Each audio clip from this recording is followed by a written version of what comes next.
Live from downtown Detroit, home of WDIV and Click on Detroit, Local 4 News at noon starts now. States are starting to get creative to encourage people to get vaccinated against the coronavirus. And tonight, Ohio will be announcing its first $1 million winner for the state's Vax-A-Million lottery. But are these incentives working? That is the big question. Plus, are we drying out? We continue to watch Storm Tracker 4 and the skies as rain and storms start to move through. Meteorologist Brandon Rue is in with a look at if there is an end to the wet weather in sight. And we're following breaking news from Southfield this afternoon, where the fire department is on the scene of a hazmat situation at the Hawthorne Suites. But first, even more breaking news, this time out of San Jose, California, where police say there are multiple fatalities and injuries in a shooting there. You're looking live now at the scene. The shooting happened at a light rail facility that is right next door to the Santa Clara County Sheriff's Department and across the freeway from the airport. Police are telling us the suspect is dead and that the situation is still being assessed. We do have multiple agencies here helping us out with law enforcement side, as well as with the county fire side, city fire department, and multiple agencies. I will tell you about the suspect right now. The suspect is confirmed deceased. I will not go into details as what the cause of death is at this point. But of course, you'll want to stick with us here at Local 4 and on clickondetroit.com. We'll continue to keep you updated as we get new details about this breaking situation. And now closer to home, even more breaking news as we're talking about the Southfield Fire Department. They're on the scene of a hazmat situation at the Hawthorne Suites on Central Park Boulevard. This is right near West 11 Mile. So let's get out to reporter Sean Lay. He joins us now live with a look at what you're learning. Is everybody okay? Yes, one person treated right here at the scene, but overcome by fumes earlier this morning. But that person, we're told, is going to be okay. Everard, good afternoon to you. We have a lot to talk about here. First of all, if you're in the Southfield area, this is Central Park Boulevard. It has reopened after being closed for safety reasons all morning long. Let's also take you to the scene here, because what we have is a fire hazmat investigation plus a police, possibly a criminal investigation. Local 4 cameras here at the Hawthorne Suites, right at Central Park Boulevard and 11 Mile. An employee opening a door to a unit here and was overcome by toxic fumes. Southfield Fire, its hazardous materials unit, Southfield Police, and the Oakland County hazmat team all called here to find out what kind of chemical they were dealing with and why. Firefighters taking all precautions, even rinsing off after being in the room. The area blocked off for safety in case of an explosion or some sort of chemical leak for hours this morning. I just spoke with the Southfield Fire Chief to ask him really the key question here. Are people running a meth lab out of one of these rooms? And you need to find out if it's possibly a meth lab. We need to, I can't confirm or deny that it is, or determine what the chemicals that we're dealing with at this time. In fact, that part of the investigation, what kind of chemicals they were dealing with in that room, still under investigation. They just don't know yet, and they're being very, very cautious. We also mentioned a Southfield Police criminal investigation. Right where I'm standing, police detained 3 men for a very long time out here in the rain, just put them in an SUV and took them right back to the Hawthorne Suites. We'll try to dig deeper and find out what that's all about as well. We're live in Southfield. Sean Lay, Local 4. Everard, back to you. All right, Sean, thank you for keeping us updated. And now we want to keep you updated on the forecast as we give you a live look here through our sky cam in downtown Detroit. Brandon, we saw it's kind of gloomy out there and a lot of water on the roads. It's been raining for a good portion of the morning. Badly needed rain. I know our glass is, well, it's more than a half full now, but we've got a couple of days ahead with wet weather. And again, badly needed. It also cools us down nicely. Live here in Mount Clemens, 66 Port Huron, 67 in Howell. Monroe 67, we're 67 Detroit. Closer up, we've got some decent downpours still coming down through most of Wayne County. Out at the airport, might have some small, slight delays there just from constant rain through the morning. But other than that, this is fairly manageable. And Storm Tracker 4 shows some clearing on the western side of the state. So after 2 or 3 o'clock, not only will the rain have stopped, but we're going to start to see the clouds splitting apart. Probably another hour or so on the rain. 81 degrees, again, getting some breaks of cloud cover into some sun late in the day. Local Forecasters app will guide you through anything you've got going on. So download it. It's free. WDIV, interactive radar, and the complete details of the forecast and beyond. Evrod, right there.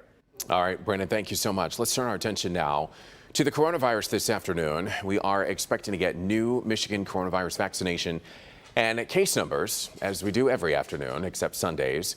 Nationally, the United States has passed 33,168,000 coronavirus case numbers. That number, of course, goes up every single day, with more than 591,000 deaths from the virus. On the global scale now, coronavirus cases actually dropped 14% last week. That's according to the World Health Organization.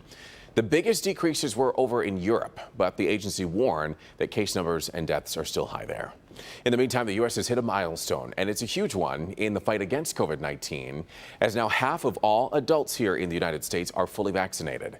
But there's still a major push to keep administering vaccines, and some states are getting creative to try and get you to take the vaccine. Here's Morgan Radford with more. We are here in Columbus, Ohio, and today is the day. The first winner of the Ohio Vax-A-Million program, which is a $1 million lottery program for people who have at least gotten their first shot. That winner is announced tonight at 7:29 p.m. Eastern. And the truth is, this is just one of many states offering creative incentives to really help get the rest of America vaccinated. Did the Ohio lottery play a role at all in your decision to come get vaccinated? I wouldn't say overall, but it's definitely extra motivation. And when I asked Governor DeWine of Ohio if this program is working, he said absolutely. We've increased the number of people getting vaccinated by 45%. Where we've seen the most increase in vaccinations is those 16 and 17-year-olds, 94% increase among that age group. So that's very exciting. Now, again, this is just the first of 5 weekly drawings that begins tonight, and the governor says he hopes this encourages the rest of his state to get vaccinated and stay healthy.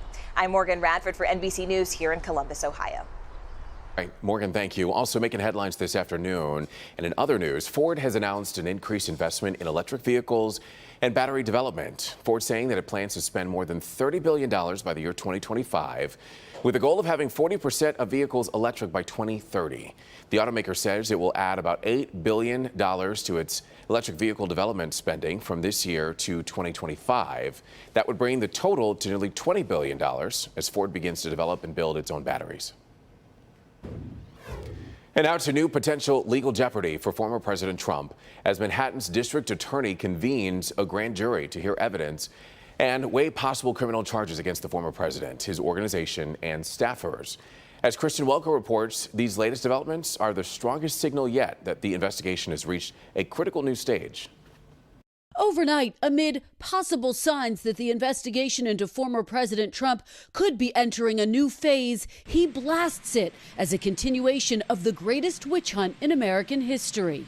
After a report, Manhattan's Democratic District Attorney Cyrus Vance has convened a grand jury to hear evidence and weigh potential criminal charges against the former president, the Trump Organization, and its top executives. The DA has not confirmed the story, first reported by the Washington Post, citing 2 people familiar with the developments. While the move does not guarantee criminal charges will be filed, it suggests the DA believes there may be evidence of a crime by Mr. Trump or by his business associates.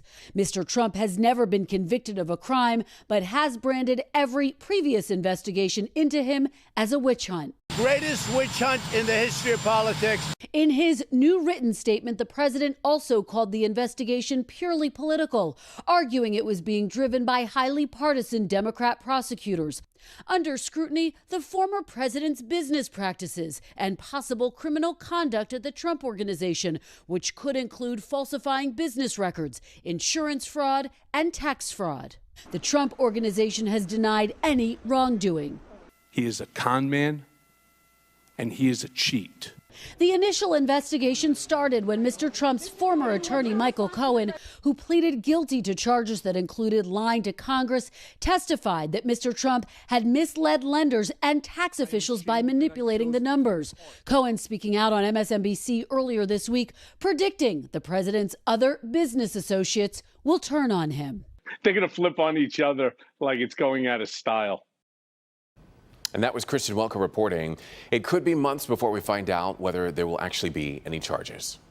New at noon. So to come here at noon, Japan's government is under pressure with the Tokyo Olympics just weeks away and a spike in coronavirus cases currently impacting the country. We'll tell you what this might mean for the 2020 games.